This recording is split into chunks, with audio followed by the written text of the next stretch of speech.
Staggered stance deadlift with rotation. You can do this with a kettlebell or a dumbbell, doesn't matter. Just use something that's heavy enough. All right, so what we're doing here is we are in a staggered stance, which means we are going to have the feet about hip width distance, maybe a little bit wider apart.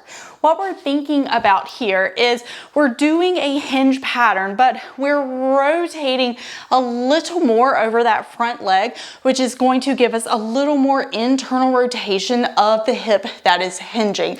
That's just a way of saying we're opening up the back of the hip a little bit more.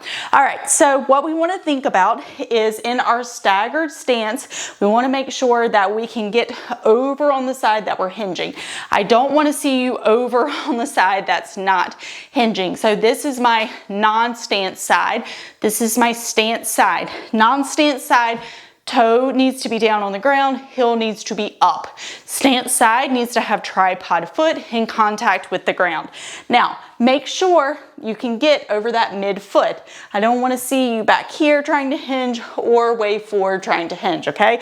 So we're starting out over the mid foot, weight is centered there. Now from here, we're going to let our hip come back into a hinge and then let the knee come forward over the midfoot while the heel stays very heavy.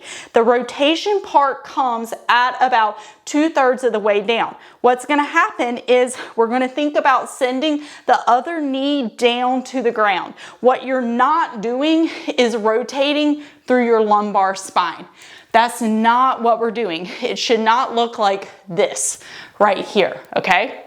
I'm letting this knee start to come down a little bit more as I continue hinging, and then I'm going to come back up, okay? So if I was not holding anything, which is not gonna be the case for you, but just so you can see a little bit more, what I'm doing is I'm hinging, hinging, hinging, and now what is going to cause that rotation piece is this knee coming down, okay?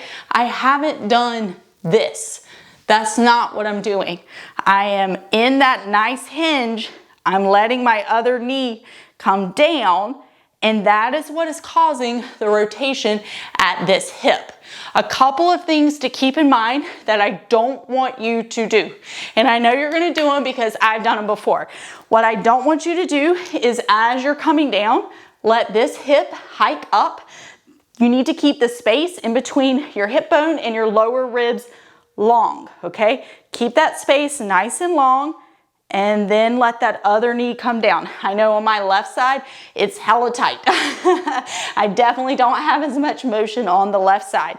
All right, the other thing that you're probably going to do is try and twist through your lumbar spine. So just be really cognizant of that. And it's okay for this not to be a big motion. I don't need you to be trying to go all the way to the outside of your foot.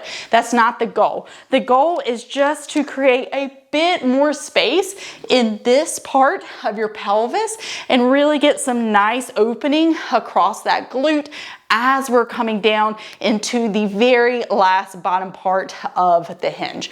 All right, that is your stagger stance deadlift with rotation.